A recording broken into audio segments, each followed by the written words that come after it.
Welcome everyone to our coffee break with the Saskatoon Council on Aging. We are a community-based organization dedicated to promoting all. I'm so glad you could join us on this very cold day. I hope you enjoy the conversation today with Dr. Brittany Ellis and Dr. Krista Lagimodiere. The Council on Aging has a wide variety of health resources for older adults. Through our resource center, we provide callers and visitors with information and referrals they need.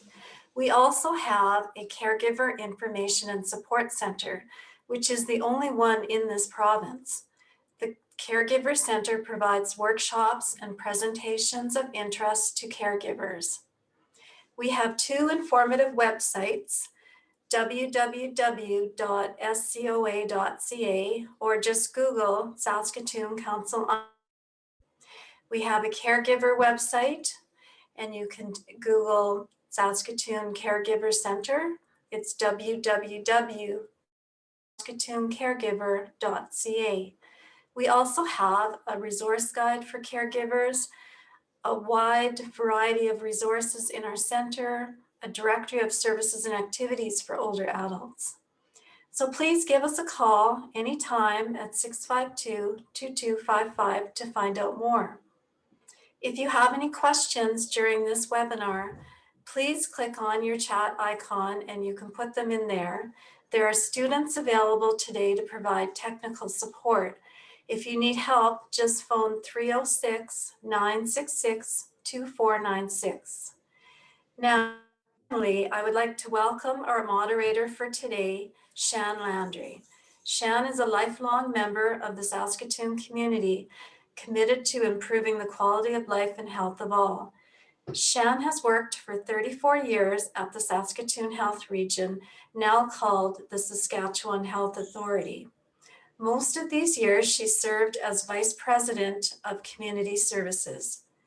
Shan is passionate about the determinants of health and working with others to create a system and a community that sponsors and supports the mind, body, and spirit. In her retirement, Shan is offering her knowledge and enthusiasm through consulting as a volunteer with a number of organizations. Shan has served on the board of the Saskatoon Council on Aging as chair and also continues to volunteer on our Age-Friendly Community Development Committee. So let's welcome Shan. Thanks very much, June. It is my pleasure to be here, and I really appreciate those introductory comments that you made.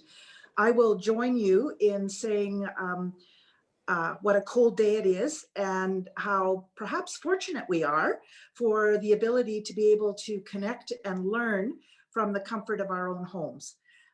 This is supposed to be an opportunity to have a coffee chat. That's how we've built it.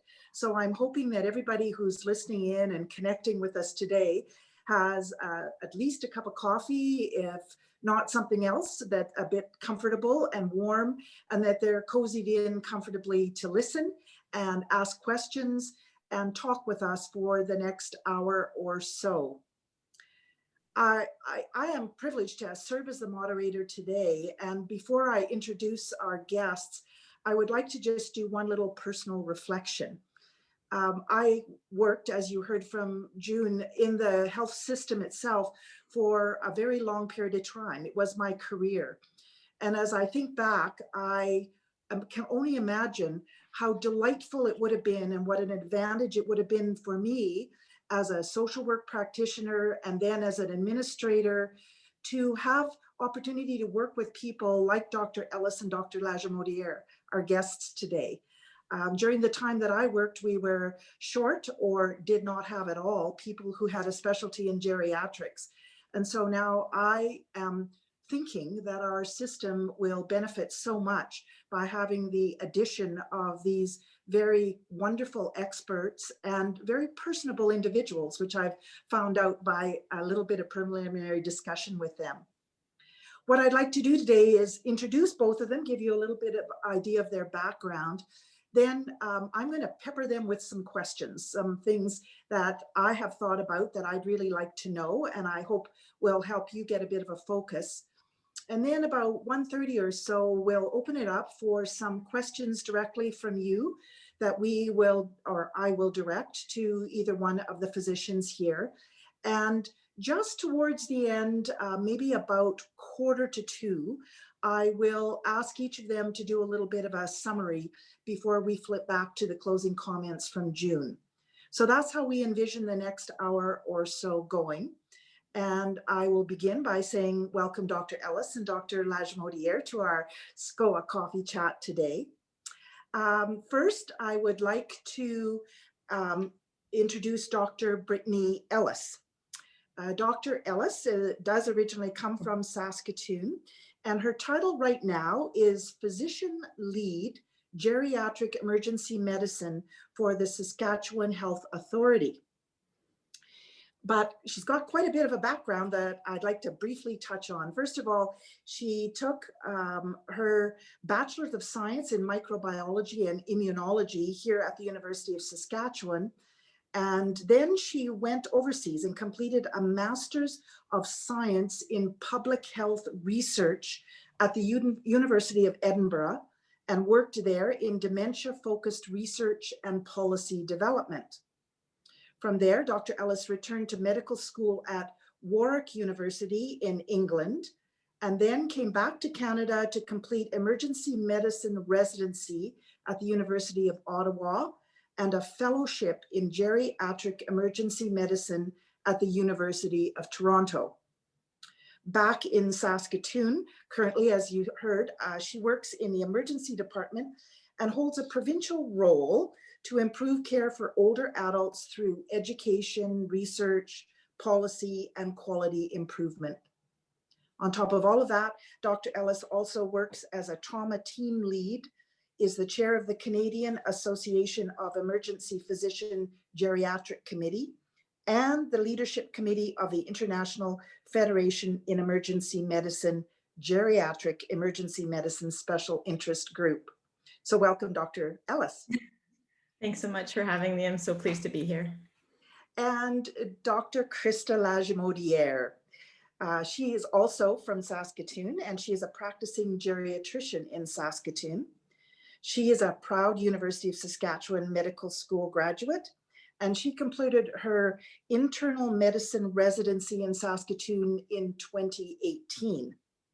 Then she went and took a 2-year subspecialty fellowship in geriatric medicine at the University of British Columbia in Vancouver from 2018 to 2020. Last year, in the middle of the pandemic, we were glad to welcome her back to Saskatoon, and her academic interests include frailty, falls, and fracture prevention, and community and rural outreach care. And she says she's very pleased to begin her medical practice in her hometown. So again, welcome, Dr. Lagimodiere. Thank you for the introduction, and I'm happy to be here today. Okay. Let's get a little bit of a start by just asking each of you to tell us specifically about your roles. I read off your titles, but sometimes people who are not real familiar with the health system or even the whole practice that surrounds geriatric medicine might have a wonder about where they'd find you in the system. So maybe Dr. Lagimodiere, I'll ask you first, because you've just set up your practice here in Saskatoon. Tell us a little bit about what that means. What are you doing? Sure. So I will preface that with I'm still building my practice. So I would say the majority of my work is direct patient care, so clinical care. I'm currently doing work at RUH, seeing inpatients admitted to hospital with a multitude of complex medical issues and providing consultation services there. And I'm also working closely with various groups at City Hospital to look at building a robust outpatient practice, which is my ultimate sort of goal right now in setting up services there. Outside of my clinical work, I've been involved with a number of committees, and more recently, I've been asked to be included in discussions on advanced care planning, policies in the province. So Yeah, I'm just getting started and really looking forward to kind of what the future holds moving forward, as there's so much opportunity in Saskatchewan to really elevate seniors' care. And Dr. Lagimodiere, other than Dr. Ellis, who's a bit of a different colleague, are there others who practice like you in the province? Yeah, so my colleague, Dr. Megan Sirkan, is the other practicing geriatrician. And then Dr. Jenny Bazran is not currently practicing as a geriatrician. She's doing more of the administrative work with the health authority with COVID. But as far as clinical work, it's just Dr. Sirkan and I at present, Okay. providing geriatric medicine specialist care. And not to put you on the spot, but if we think about that's the kind of geriatric specialty we have in Saskatchewan, how does that measure with other provinces? Like, do we have very few, or are we doing okay now that you're here and we've got a few other people working in the area? To be quite honest, we are quite behind compared to other provinces. We need to, or my hope is that the Sask Health Authority and the Ministry of Health will really continue to commit to prioritizing seniors care in the province. We need more geriatricians in Saskatchewan to meet the needs, and there's only so much we can do as two people. So I really hope that groups like you and others will help us advocate for strengthening those services in the province. For sure. And I don't want to, we can talk about a gap and say we're far behind. On the other hand, we're getting further ahead now that we have someone like you, and That's also true. Dr. Ellis. And so Dr. Ellis, I'll ask you, because you have a slightly different role with your focus more on emergency medicine. Can you tell us about that, where we'd find you day to day? Yeah, well, unfortunately, when you're coming to visit me clinically anyways, it may not be your best day because clinically when I see older people, it's particularly in the emergency department. So that is the only area I practice clinical work in right now.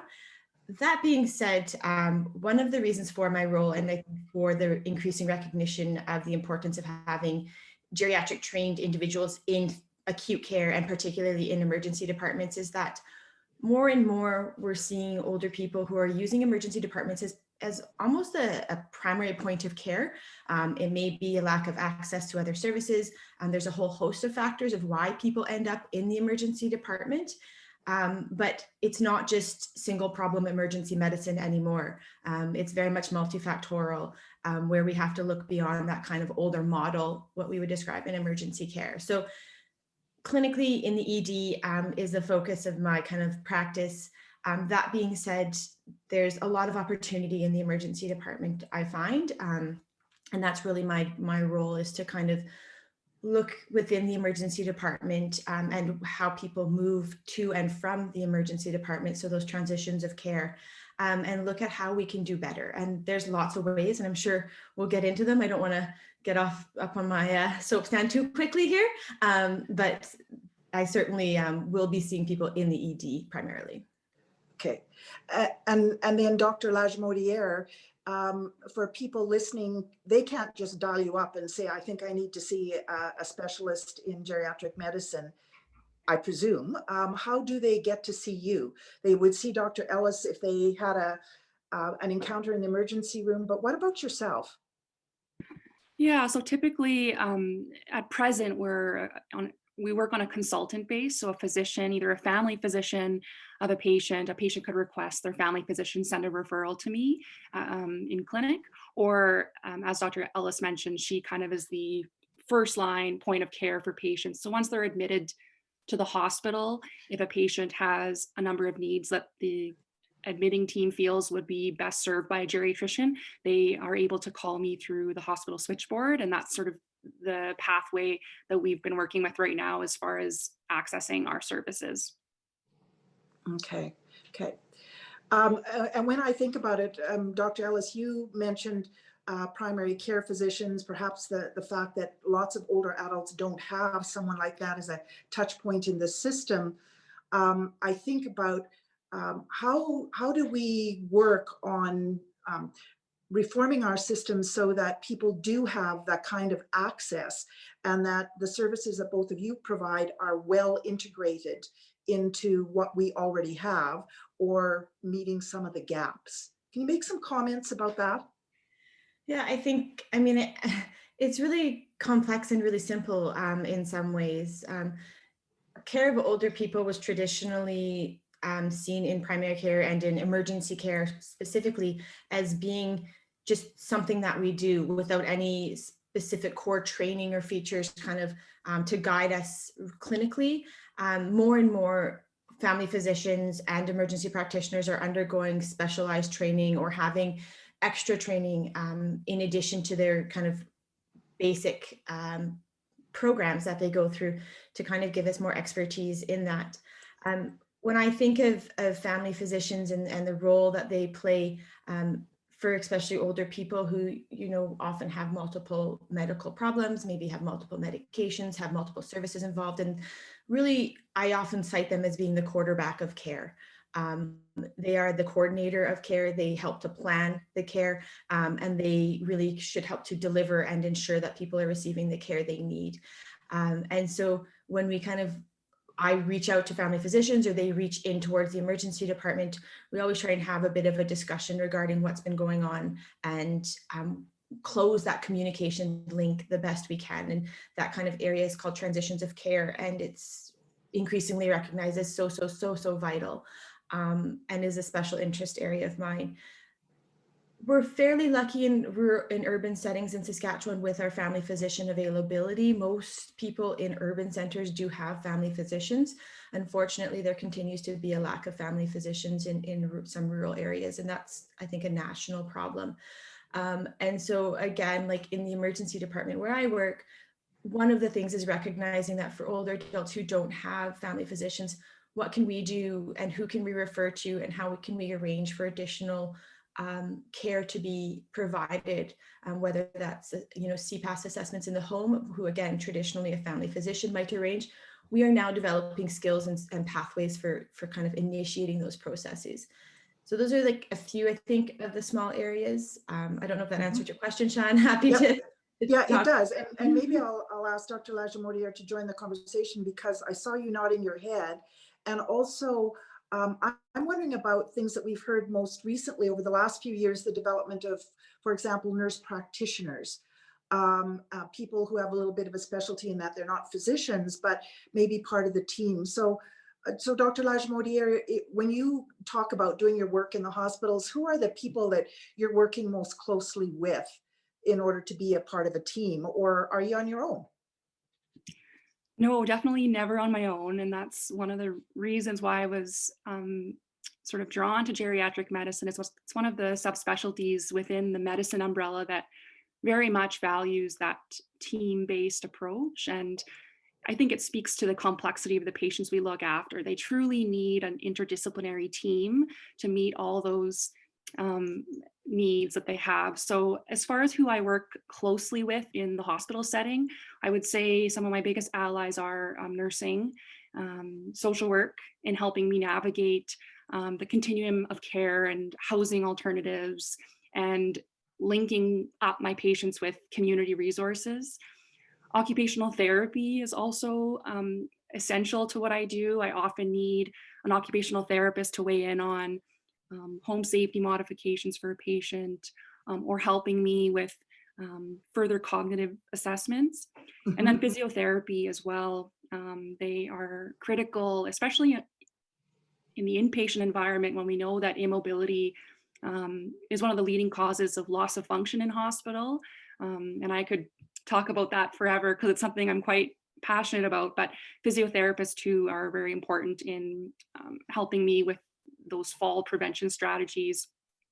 In addition to the CPAS workers in the hospital, which kind of have some overlap with social work, but they help us connect people with sort of the public resources available, like home care. I'm sure I'm missing people, but really it is a full team approach, and that is the best way to care for older adults. Right. And I'm just trying to think of sort of typical cases, and both of you have mentioned sort of areas that are of great interest to you, but one that's been outstanding and we hear a lot of right now is dementia. the fact that many older adults, because we have a longer age span now than we used to have, are developing different kinds of dementia. And I'm wondering if both of you could comment on whether you've seen that in your practices and whether there's some particular interventions that you think either are missing or that we need to bolster more for that particular kind of illness that may affect many older adults. Which one of you wants to start? I can speak on yeah. that. So I would say, I'm happy you brought that up. I'm actually speaking for the Alzheimer's Society Wednesday evening, talking about this. But yes, dementia continues to be a stigmatized disease. One thing that I think is important to note about dementia is it's a very heterogeneous condition. There are a number of causes of dementia. It's a progressive disease, but everyone's journey is different. And there are people with dementia who continue to live very rewarding lives. Right. So I think when people use the term dementia, they automatically think, oh, end of life, no longer functioning well, but it truly is a spectrum. And I think there continues to be quite a bit of knowledge gaps amongst my own colleagues when it comes to dementia. And so moving forward, one of my goals is to really capacity build with colleagues and help us all recognize dementia, diagnose dementia early, as it does affect one's trajectory and does affect how we support them moving forward, and ensuring that we're trying to destigmatize the negative connotation that comes with the disease. Because as I said, people continue to live very fulfilling lives with dementia, and it truly is a complete spectrum of disease. There's mild, moderate, severe, there's different types of dementia, and filling those knowledge gaps, I think, is important. I'm really glad to hear you say that. And I was worried even when I started asking the question that people would think the older you grow, the more inevitable it is that you will have dementia, which we know is not the case. But it is a growing sphere that we have to look at in terms of older adults. Dr. Ellis, what about in the emergency room or in your practice? Do you see this often, more often? Yes. I mean, I'm fairly early in my practice as well, so I don't know if I can kind of comment on the increasing number. But when Dr. Lagimodiere was talking about the team players, I think she would completely agree when one of the most important parts of our team players are family members and supports. And this would be particularly surrounding people with cognitive impairment and dementia and other forms of cognitive impairment, whether it's delirium or other more acute processes or more chronic disease forms. One of the things I'm involved in and I see really, really true and close to my heart is the recognition of family members and supports as essential parts of the care team, not just important parts, but essential parts of the care team. And COVID has created some challenges with that. And there's a number of opinions out there, and I have a number of opinions about that. But, you know, ensuring that we include family members and caregivers in any form of history, from walking into the emergency department, through treatment in the emergency department, through disposition setting. They're involved in every step of the care, if they should choose to be. Also recognizing that, you know, caregivers also carry a significant burden and sometimes may choose to not participate in the care when they're in healthcare, and that's okay too, and they need to be supported the best way we can through that journey. Mm-hmm. Mm-hmm. I think there's a number of other steps that we're doing. I think I've spoken to you, Shannon, and Dr. Lagimodiere knows about, we're starting to introduce routine screening for certain conditions. And although we haven't got there in terms of dementia, we are looking at delirium screening, which dementia is a fairly significant risk factor for developing delirium, delirium being more of an acute confusional state in simplified terms. Mm-hmm. So, you know, using these other components allows us to start opening some doors and providing some education, and hopefully start to kind of link all these various topics together. Mhm. I'm really pleased to hear both of you talk about the whole person. And I kind of hope we could get through without stressing too much the COVID reality that we're living in right now. But I think there's two things that have started to happen that may affect our ability to look at people in context of their environment. One of them is the huge emphasis right now on um, the dramatic effect of COVID in long-term care, perhaps leading many Canadians to believe that all older people end up in long-term care, which we know that is not true. That's a very small proportion, but also that whole idea of isolation and older adults being at more at risk in the community and therefore perhaps suffering some of the effects of isolation. So in the context of what you do there, I'll open it up and I'll ask about COVID and the environment and some of those ideas about isolation or about long-term care. Any comments that you would have about that in particular, or how, when you imagined coming to do your work, Dr. Lagimodiere, before last year, how different has it been for you from what you would have imagined, given that we're now in the midst of a pandemic? Yeah, no, thank you for bringing that up.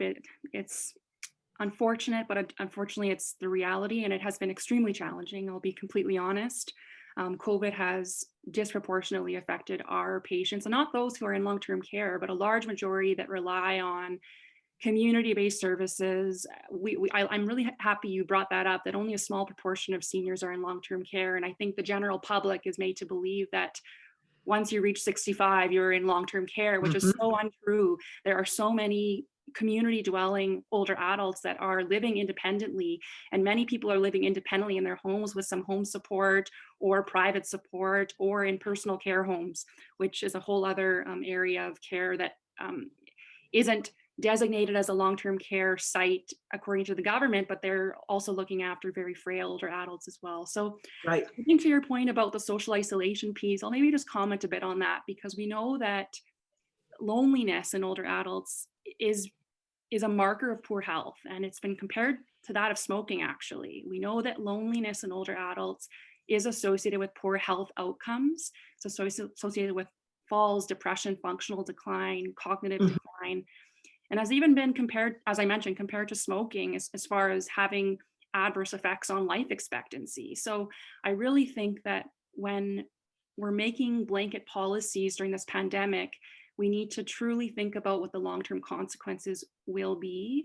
And I do worry about, the restrictions that have been placed on our seniors, and in particular those in hospital where they rely on their caregivers, as Dr. Ellis alluded to help with that care delivery.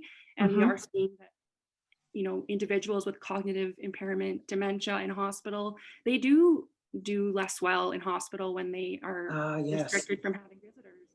And I've had to write doctor's orders in the chart requesting a family member visit. And it's sad that it comes to that, where I need to literally write in the chart an order for a patient's family member to come in to see them. I don't know what the right answers are. I know it's complex, and I'm not an expert in public health or infection control, but I do see the negative consequences that we've seen with the restrictions we've imposed on our seniors. Yeah. And Dr. Ellis, would you say the same in emergency? Are you seeing different kinds of things than you would have perhaps a year ago or more in the emergency room, just because of the pandemic as a factor? Certainly. I think there's probably two separate angles I have on this kind of conversation piece. The first is that, yes, in the emergency department, I would say that we are seeing older people and general populations, not just older people, but when people come to the emergency department, they're coming a little bit more progressed along their illness course.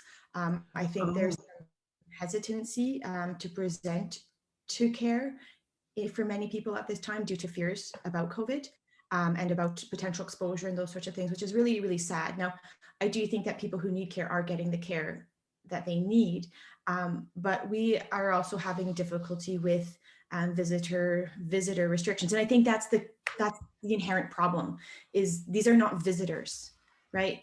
family members and carers and support teams are not visitors. They are part of the care team, and they are as essential to the care we provide as patients. And I harp on this chord quite often. I have been quite sincere in wishing that the word compassionate care was probably not the term we chose, because it's a value-laden term, which doesn't allow people to make decisions it allows people to make decisions based on their own values. And compassion would allow for carers and support teams to be a part of their routine care of their loved ones. Mm-hmm. And so I think we kind of mixed up the definitions, because often what I'm hearing family members and even my colleagues in many instances refer to compassionate care is those at the end of life. And those are not synonymous. Yeah. Those are two completely separate things. So I personally, and the residents I work with, which fortunately Dr. Lagimodiere and I both have the opportunity to work with residents, so we get to instill some of our ideas and thoughts. I routinely go to the front or go to my colleagues and say, I want this patient's family member support network to be permitted in the emergency department, because they're core to what I'm doing and what we're doing. And it's working. I must say, you have these individual conversations, but it does repeat itself. Right. From a trying not to be totally negative point of view, I do think COVID itself has afforded us some opportunity and some improvements. There's a lot to learn. There's a lot of negative, but there's also a lot of positive, and our ability to provide remote care, remote assessment, the kind of coordination that was forced upon some of the SHA services that probably weren't as well coordinated before. I think that's a really positive thing. I also, and I hate to say this, but I think that the negative coverage of long-term care is ultimately, I hope, going to be a positive thing, because many people involved in care of older people have struggled with some of the way that care is provided in some areas, and drawing a spotlight to those areas will hopefully allow us to really reflect on the care and the kind of systems that we're providing as a society and as a health authority and as a province, and hopefully try to improve them. Wow. It makes my heart glad to hear both of you stress that whole idea of how as individuals, we are connected to others, and we cannot just deal with whatever issues it is we have in isolation of our relationships with other people. So before we carry on, I'm just going to open it up now and make sure that people can write in their questions to us. And I have to ask, Virginia, I can't see the questions. I think last time I was able to, but if there's something I need to do, if someone would give me a tip on that score so I can see the questions coming up. But I was wanting to just talk a little bit more before we get to those key message points. In the questions coming from the people who are listening in today, if we could go back a little bit to some of the gaps in the care of older adults. If we could go there. Now, someone's fooling around with my screen. I'm not sure if everybody else is looking at that, but if people can still hear us, which I'm presuming they are doing, asking Dr. Ellis about one of the other issues that you had stressed when we talked before this event was some of the interest that you have in older adult abuse. And when you were talking about people waiting to come to the ER, maybe a little bit too late, or to get attention for different medical things, can you talk to us a little bit about older adult abuse and some of the things you're seeing, or what some of your interests are in improving services there? Absolutely, thank you. Yeah, so I think we'd spoken briefly about it. Having worked now, having the opportunity to work in many places across Canada, what I've recognized throughout my work is that older abuse, or like abuse of older adults, and how it's educated around, how it's recognized, how it's reported, and how it's managed is extremely variable. And in some ways, it actually feels like not even really available. And so recognizing that adults of older people or abuse of older people, particularly now that we're seeing increased amounts of isolation, increased amounts of older adults living in the community, maybe reliant on the care of others, that we would expect that there may be more abuse happening, and that we need to really improve how we recognize it and also what happens with it. And, the conversations that we've had before between myself and you, Shan, and others is really stressing the importance of the autonomy of older adults, including those who are abused, in kind of making decisions about when they would like to seek assessment, but also ensuring that as providers of healthcare, we provide some opportunistic care and treatment, and we have these difficult conversations, and we recognize the signs of abuse of older adults,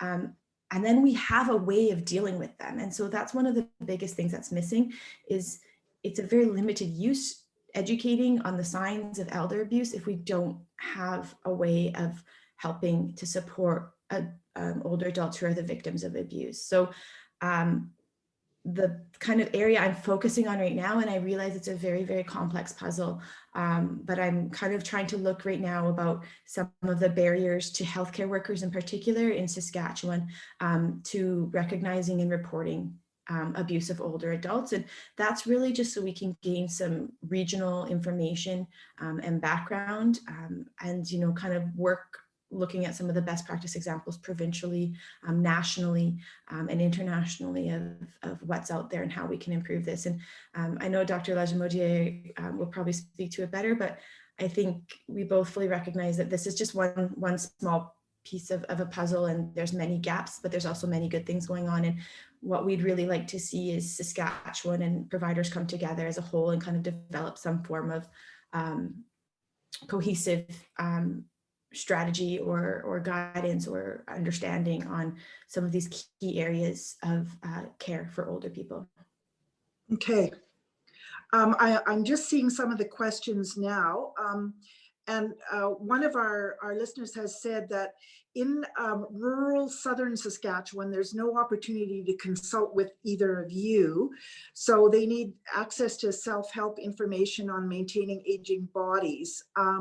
Is there anything that you could say, maybe I'll ask you, Dr. Lagimodiere, about the rural connections, and how do we improve our outreach out to some of those rural areas? Thank you for the question. I don't have a great answer for that, other than I agree that we need to bridge that gap.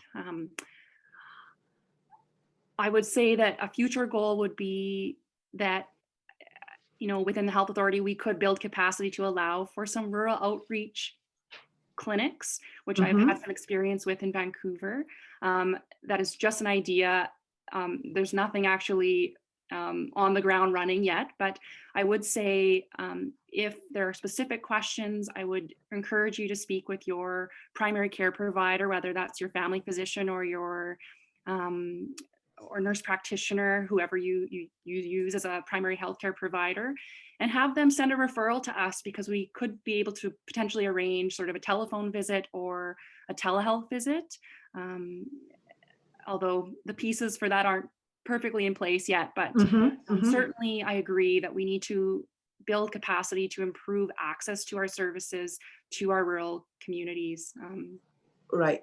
And I think that we don't expect there to wave a magic wand and everything to be perfect right away. But also, I think one of the things we try to do at the Council on Aging is get older adults to start advocating, because the more demand there is and the more people start asking for this, prodding the system to produce it, improve it, the better it is. So we need to think about it not just when we're in personal need, but as we look at the bigger picture and try to team up with people like yourself to enhance.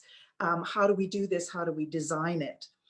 Another question I've got here is a really big, broad one, and that is to do with ageist attitudes, policies, and practices.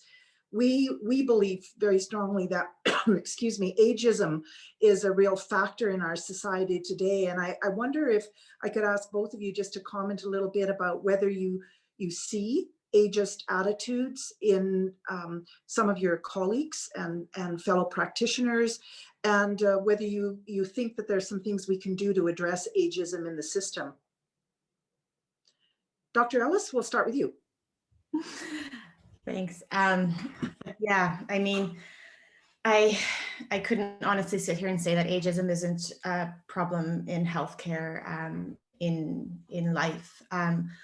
I certainly, unfortunately, do see it, and I do take it not personally, but I do take it upon myself to try to combat some of those issues as I see them coming up day to day. I think one of the most important things I can do in my work is more than just research and policy, is I do see myself as an advocate. And advocacy work to me comes in all forms, and it comes in the form of research, and it comes in the form of policy, but it also comes in the form of having my feet on the ground and talking to individuals and trying to discuss with them some of their preconceived notions. And you know, we see all forms of prejudice in healthcare, ageism being one of those, and probably being in many ways the most newly recognized. And I hate to say that, because I know there's many people who are listening to me today saying, no, it's not new. It's been going on for decades. And I've been a victim of it for decades. But I think having that term as a term we regularly and routinely use in conversations is probably, and I guess the meaning of that term is probably new. And so a lot of the things I do and a lot of the kind of policies and things I'm involved in is we really do try to take that position of, you know, an older adult is not defined by age alone. You know, they are a combination and a culmination of all these different factors of biophysical, psychological, social, economic, you know, every aspect of them as a being. And so we really try to avoid using age as a set criteria. And I really try to ensure that that doesn't happen in my work, but it more as a part of maybe a number of criteria that can allow us to recognize individuals who are more at risk or more vulnerable. Right, right. One of the people writing in a question says, many physicians use the term, because you are getting old, you must accept your decline. Or I've had even myself, physicians say to me, well, at your age, this is what you can expect. And it isn't meant necessarily in a kindly, helpful way. It's meant more as a pointing out of the age as this big overwhelming factor, when in fact it may not be the case at all. Yeah. Dr. Lagimodiere, you're nodding. Comments you want to make on that score too about ageism?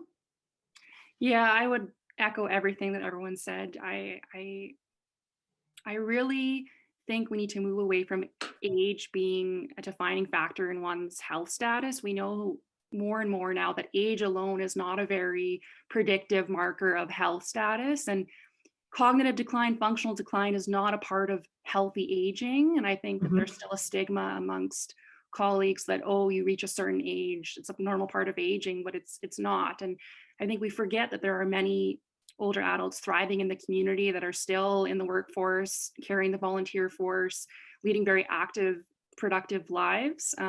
So age is not, it's just a number essentially. And yes, I would agree that ageism is embedded in our systems. And I think one of the ways we can really tackle that is continuing discussions like this, continuing to educate on the diversity of older adults. I'm always humbled by the fact that, you know, the work that I do, every patient I see is so diverse, whereas most 50-year-olds are pretty similar in how we care for them, but 80-year-olds across the board can vary from marathon runners to someone who may have a number of chronic issues. So age truly is just a number. And I think also engaging older adults in those policymaking discussions and including them in those COVID-related policymaking strategies are important.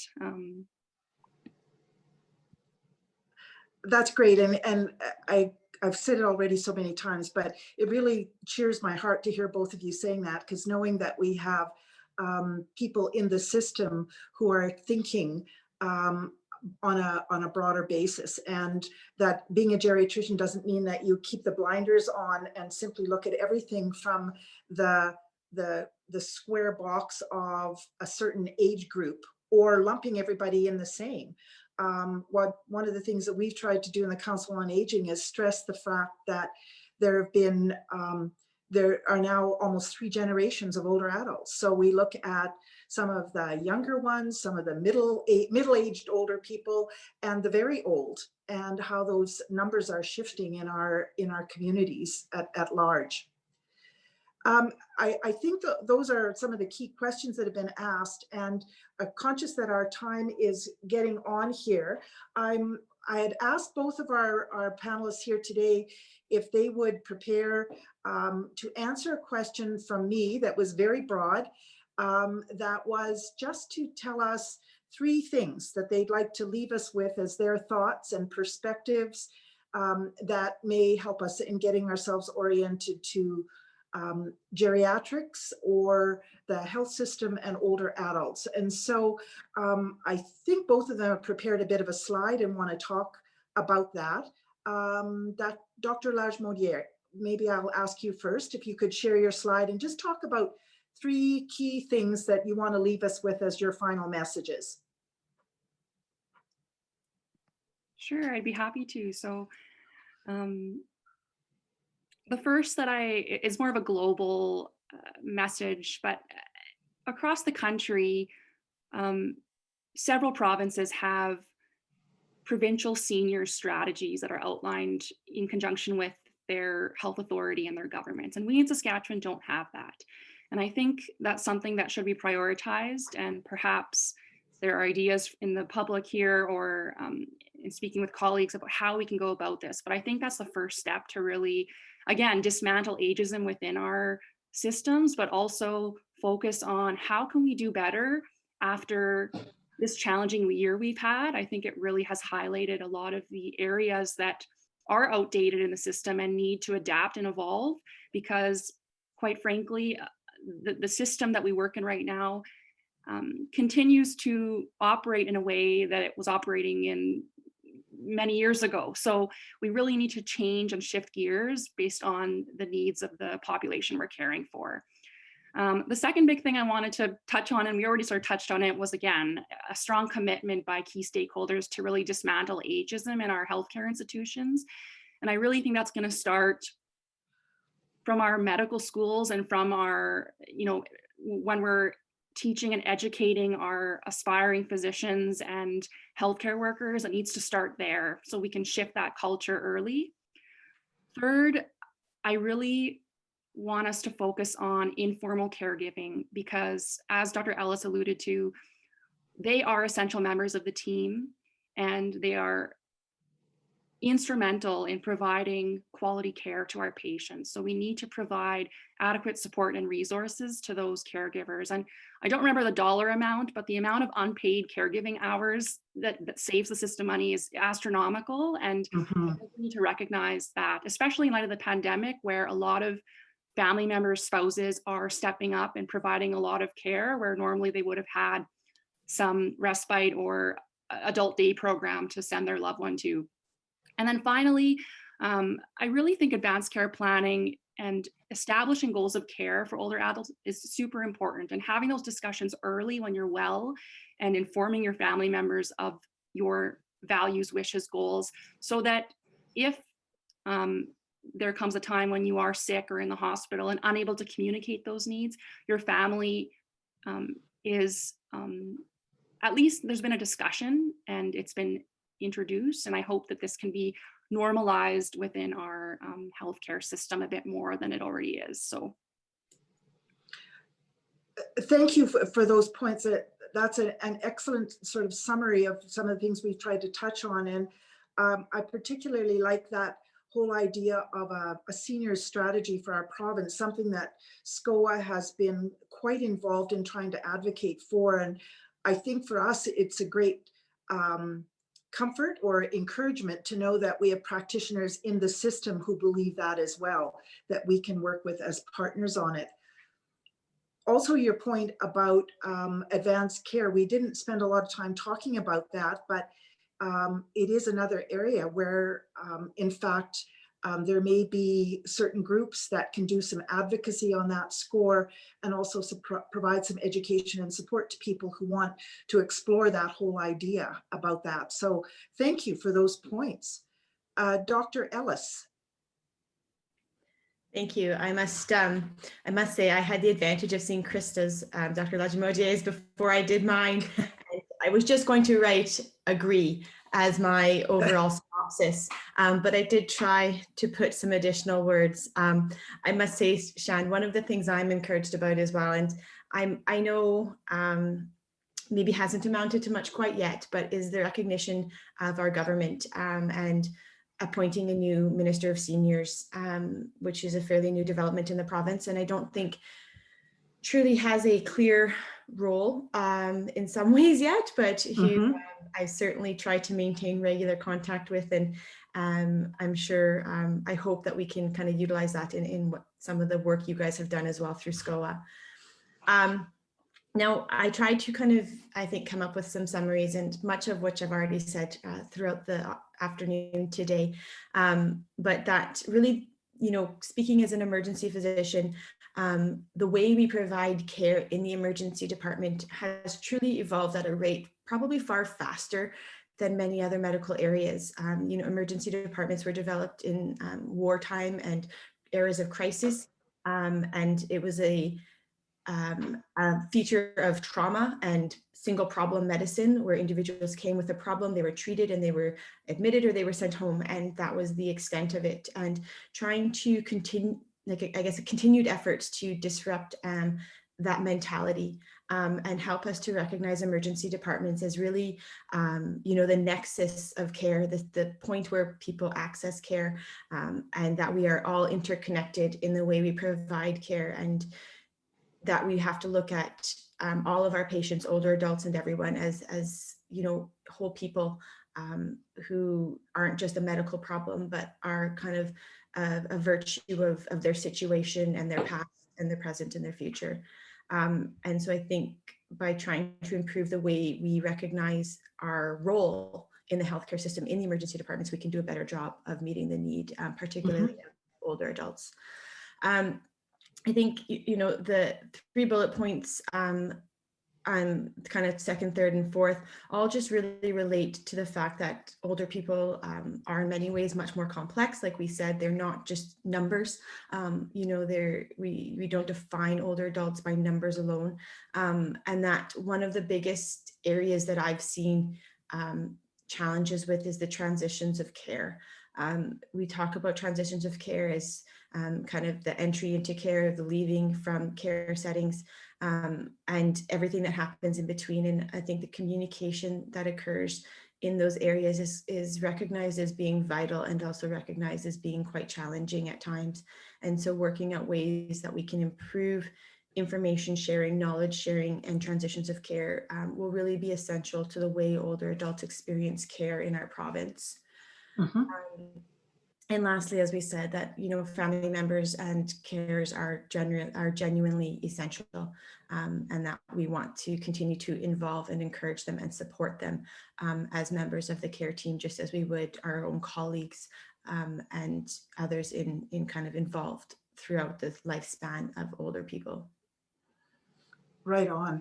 And this isn't meant to be for me to be on a soapbox, but the family members and the loved ones that are essential participants is really a theme that I think during COVID we have missed the boat on, and is starting to be highlighted. The fact that many organizations talk about being family-centered or patient or resident-centered care, but in the end, during a crisis, some of those things go out the window. And we see that they're not as deep as they could be in terms of being embedded into the way we practice, that we can find them disposable the minute we have to deal with a crisis, and that they're not a part of the way we deal with the crisis itself. So thank you for these written words from both of you, as well as the emphasis that you've brought to geriatric care and the care of older adults in our system so far, and looking at at a really brighter future, having the two of you on the team, along with some of your other geriatric colleagues. I would like to end with a question that's maybe a little bit more on the feeling end of things. Often in the past, what we've encountered, particularly in the health system, is the idea that care of older adults isn't glamorous. It isn't the sexy part of medicine or healthcare.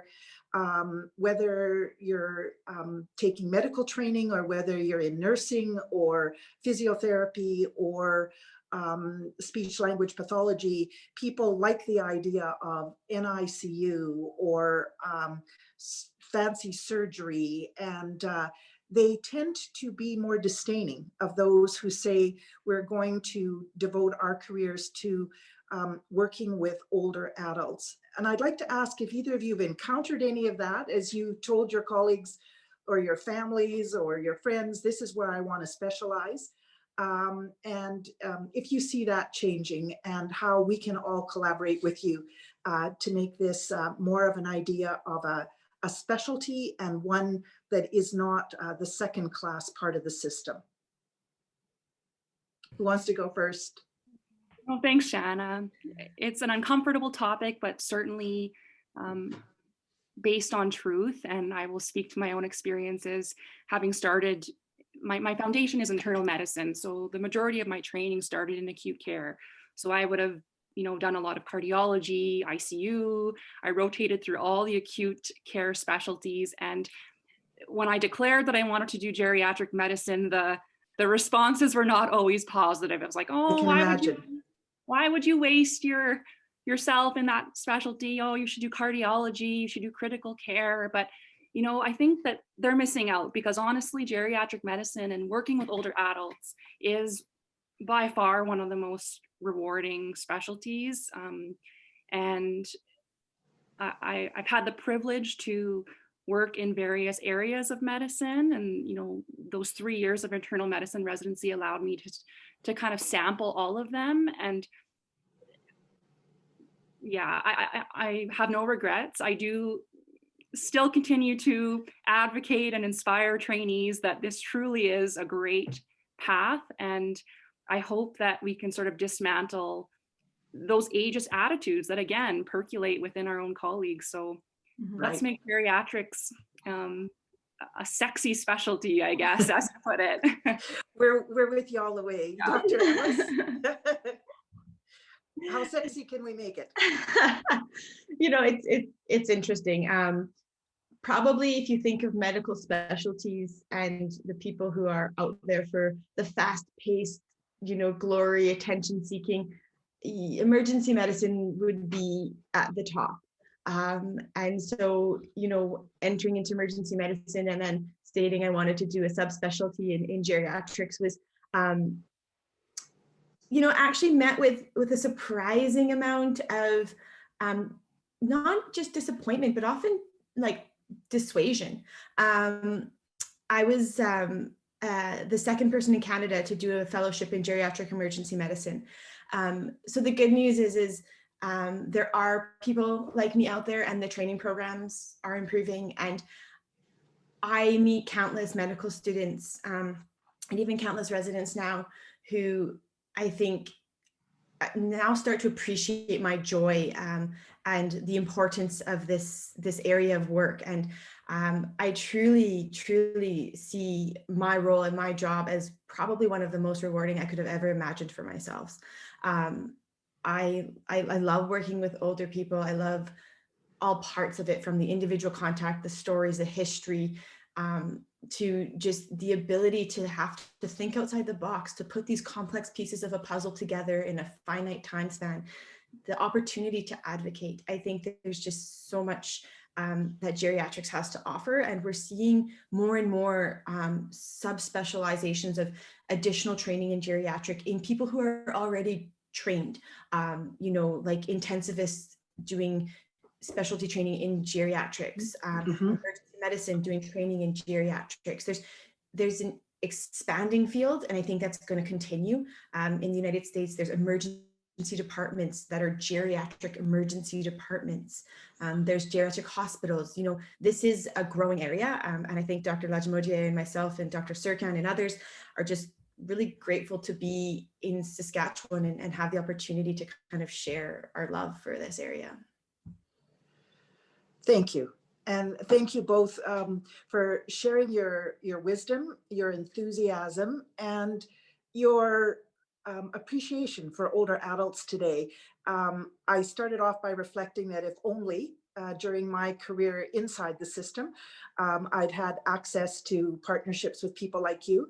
But now, as an older adult working in advocacy in the community, I can say I'm delighted that we have the opportunity to work with you as partners, you on the inside and us in the community working together. And I think great things are in the future, and it's looking very bright having two such kind and dedicated and passionate about your work individuals. So thank you both, Dr. Lagimodiere, Dr. Ellis, for joining us today for our coffee chat.